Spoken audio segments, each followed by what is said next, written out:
بسم اللہ الرحمن الرحیم۔ السلام علیکم ورحمۃ اللہ۔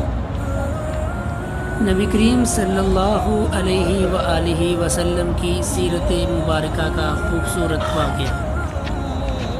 قافلہ ابھی شہر سے تھوڑا پیچھے تھا کہ موسلا دار بارش شروع ہو گئی۔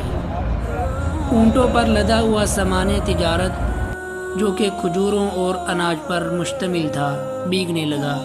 سے محفوظ جگہ پر پہنچتے پہنچتے آدھا مال بھیگ چکا تھا۔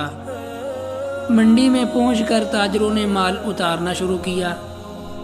ان تاجروں میں ایک بہت معصوم چہرے والا انتہائی خوش اخلاق اور خوش شکل نوجوان تاجر بھی موجود تھا۔ اس نوجوان تاجر نے جب اپنا مال اتارا تو اس کو 2 حصوں میں تقسیم کر دیا۔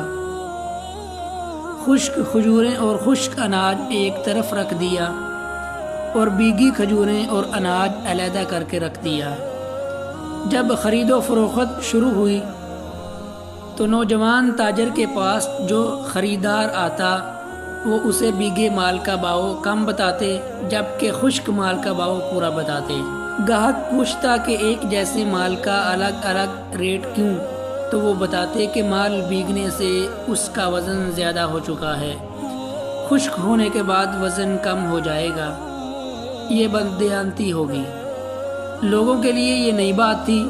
تھوڑی ہی دیر میں پوری منڈی میں ان کی دیانتداری کا چرچا ہو گیا۔ لوگ جوک در جوک معصوم صورت والے اور خوش اخلاق والے تاجر کے گرد جمع ہونے لگے اور ان کے اخلاق کے گرویدہ ہو گئے۔